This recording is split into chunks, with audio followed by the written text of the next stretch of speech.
Salut tout le monde, on se retrouve pour Je suis une femme et j'en suis fière. Alors donc, j'ai posté mon premier vidéo sur le droit des femmes dimanche le 2 juin 2024. Premier commentaire que j'ai supprimé était le commentaire suivant qui disait que ça l'a tagué mon entreprise pour qui je suis franchisée. Ils l'ont tagué mon entreprise et on dit « Cautionnez-vous ce genre de discours anti-trans en plus d'une femme qui s'identifie à un parti politique de l'extrême droite. » Suite à mes recherches, effectivement, c'est un homme qui avait fait le commentaire. Mes propos ne sont absolument pas anti-trans. Mes propos sont pro-choix d'une femme. On arrête cela. Je ne suis pas anti-trans, ni anti-homosexuel, ni rien du tout de tout ça. Par contre, je suis une pro-femme. Puis quand on me compare à l'extrême droite, quand actuellement au Canada, on a M. Pierre Poilievre qui est un rétrograde dans sa façon de penser, lui, c'est un homme, bravo. Alors, mes chères femmes, je vous arrive avec une source que j'ai prise. Exactement, la source, en fait, ça vient du ministère de la Sécurité publique 2021, qui s'appelle « La criminalité au Québec, infractions sexuelles de 2019 à 2022 ». On commence parce que, écoutez, on est en 2024, là on parle des chiffres de 2022, ça fait pas si longtemps là. Alors donc, fait saillant, dans près de 9 cas sur 10, la victime d'une agression sexuelle est une fille ou une femme. Parfait. Ensuite de ça, qu'est-ce qu'on nous dit?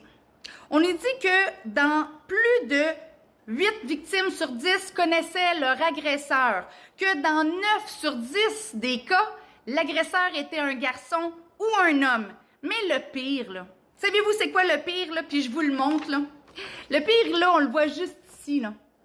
Au Canada, une faible proportion, donc 5 à 6% des agressions sexuelles, elle est signalée chaque année. 5 à 6% seulement qui sont signalées. Puis pourquoi que c'est comme ça? Parce que le système de justice ne reconnaît toujours pas les droits des femmes et ne va pas dans le sens de protéger la femme. Et je suis extrêmement bien placée pour vous en parler parce que, à 9 ans, j'ai été victime pour la première fois d'abus sexuels de la part de mon beau-père, ce qui a duré jusqu'à l'âge de mes 15 ans. Moi, dans ma famille, c'était connu. Ma mère savait aussi ce qui se passait. Et ce qui m'a été appris, c'est ce qui se passe à la maison, ça reste à la maison. Donc, moi, je suis née en 1984. Alors donc, le début des années 2000, on n'en parlait toujours pas plus, là. Ce qui se passe à la maison, ça reste à la maison. Parce que c'est la victime, si on en parle, c'est elle qui est pointée du doigt, c'est elle qui aura détruit la famille, c'est elle qui aura fait du trouble. Non, mais pensez-y 2 secondes. Ensuite de ça, en 2020, exactement, ben oui, en 2020, j'ai été victime d'un viol collectif. Je me suis rendue à l'hôpital où on m'a fait un test du viol, où on a prélevé sur moi les échantillons. Il y en avait, écoute, ça a été, j'avais tout ce qu'il fallait. Donc, première étape, tu vas à l'hôpital, tu fais le test, là, le dépistage pour le viol et blablabla.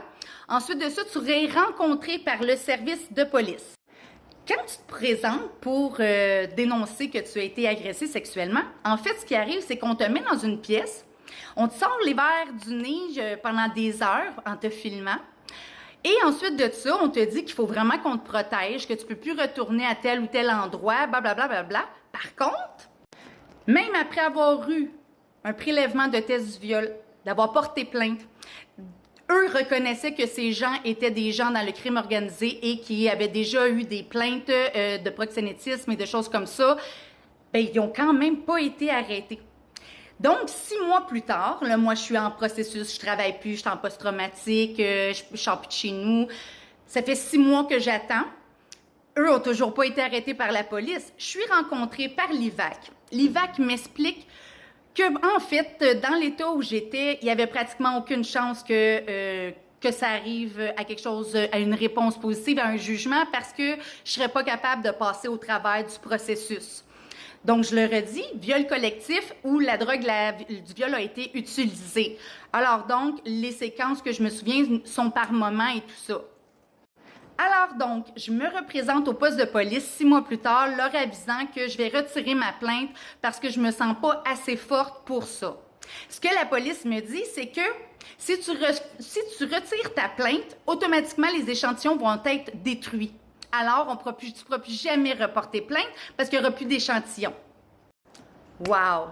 Wow! Wow! Franchement, là, tu fais faillite, ça reste 7 ans dans ton bureau de crédit. Mais un viol que les personnes n'avaient premièrement jamais été même pas intercepté, même pas allé leur parler, leur rien pantoute, leur donner une interdiction de contact ou oui, une interdiction de contact. Oui, je pense que c'est ça que j'ai réussi à avoir, oui. Franchement. Donc, là, les preuves ont été effacées. Oui, j'ai un rapport du médical qui dit que, écoute, c'était atroce, puis que j'ai tout ce qu'il faut. Par contre, les preuves, eux autres, sont disparues parce que j'ai enlevé ma plainte parce que on me dit, dans le système de justice, tu passeras pas au travers, dans l'état psychologique où est-ce que tu es, puis tout ça.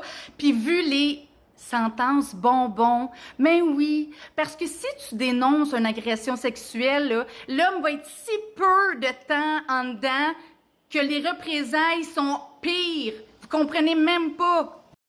Donc, il est temps que les femmes, on s'élève et qu'on prenne parole et qu'on soit là pour nos droits.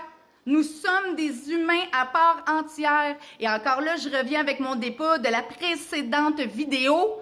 Les femmes sont des femmes, les hommes sont des hommes et on doit inventer un troisième genre pour toutes les autres personnes qui ne se veulent pas ni être un homme, qui sont ni homme ni femme, OK? Ils disent c'est mental. Parfait? C'est mental. Une dysphorie de genre, tout ça, maladie mentale, problème mental, blablabla. Bon, fait que, on y revient encore à dire, est-ce qu'on peut à 100% soutenir nos femmes pour qu'il y ait des droits et qu'on soit reconnus? Ça prend extrêmement de courage. Et j'y vais avec ma rage pour être capable de vous dire toutes ces choses-là. Parce que tout ce que j'aurais le goût, c'est de me fondre. Mais je sais qu'il faut qu'on le fasse. Il faut que les femmes en prennent parole. On doit parler de ce qui nous est arrivé. On doit parler du système qui est défaillant. Défaillant.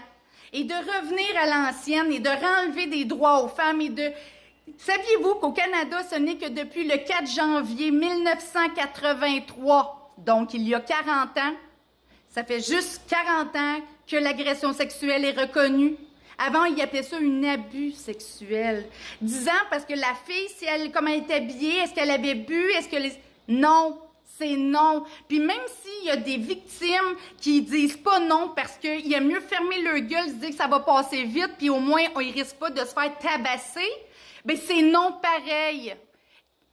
Alors donc, on se retrouve pour d'autres vidéos et prenez conscience, on a des élections qui sont en cours dans le monde entier. Les choses vont trop vite, on n'a pas le temps de s'adapter. Il faut qu'on parle, on doit parler haut et fort. Sont où mes femmes? Où êtes-vous? Raconte ton histoire, toi aussi. Raconte ton histoire.